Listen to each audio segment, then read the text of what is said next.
Welcome to World in 2 Minutes. These are your headlines. Fighting between Afghan government forces and the Taliban has intensified in the city of Kunduz.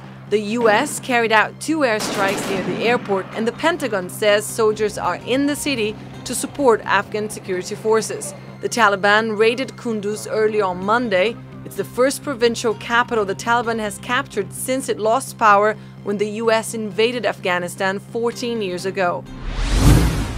The foreign minister of Saudi Arabia has said that Syrian President Bashar Al-Assad must step down or be forcibly removed. He spoke at the UN General Assembly in New York and said there was no future for Assad in Syria.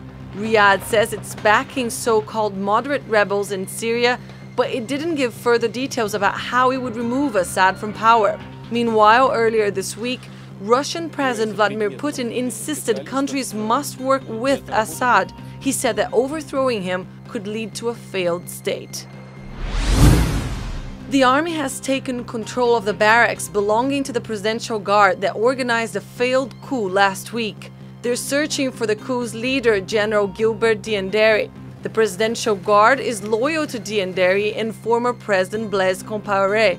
The soldiers behind the coup attempt detained the country's interim leaders last week before returning power under a truce negotiated by the Economic Community of West African States. Ralph Lauren announced he's leaving his position as head of his company after 50 years, but he says he plans to continue as chief designer. Stefan Larsson, the president of Gap Inc. subsidiary in Old Navy, is set to replace Lauren. Following the announcement, Ralph Lauren's shares rose 3.9% and Gap's fell 3.4% in after-hours trading. Thanks for watching TRTworld.com, Istanbul.